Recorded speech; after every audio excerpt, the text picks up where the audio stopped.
15 वर्षमा 17औं पटक नेपाली राष्ट्रिय फुटबल टोली पुरुषको कोच फेरिँदैछ।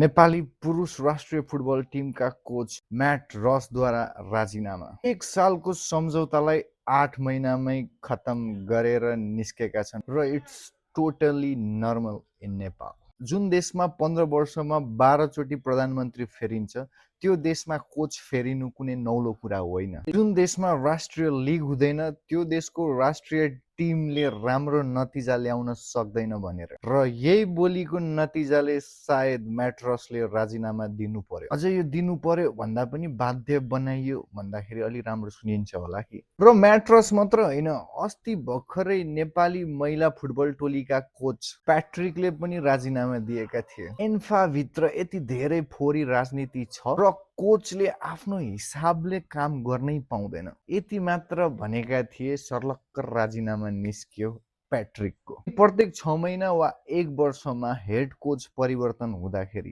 खेलाडीले आफ्नो खेलको विकास कसरी गर्न सक्छ? फुटबलबाट स्पेन र इङ्ल्यान्ड जस्ता देशहरूले आफ्नो राष्ट्रिय ढुकुटीमा अझै पैसा थपेर वृद्धि गरिरहेको छ। अनि नेपाली फुटबल भने देशको ढुकुटी सक्ने खेल मात्र बनेको छ। र प्रश्न मेरो मनमा, एन्फाको पदाधिकारीहरूले चाहिँ राजीनामा दिन पाउँदैन। यहाँ कोचले भन्दा पदाधिकारीहरूले आफ्नो मर्यादालाई ख्याल गरेर राजीनामा दिनुपर्ने जस्तो देखिन्छ।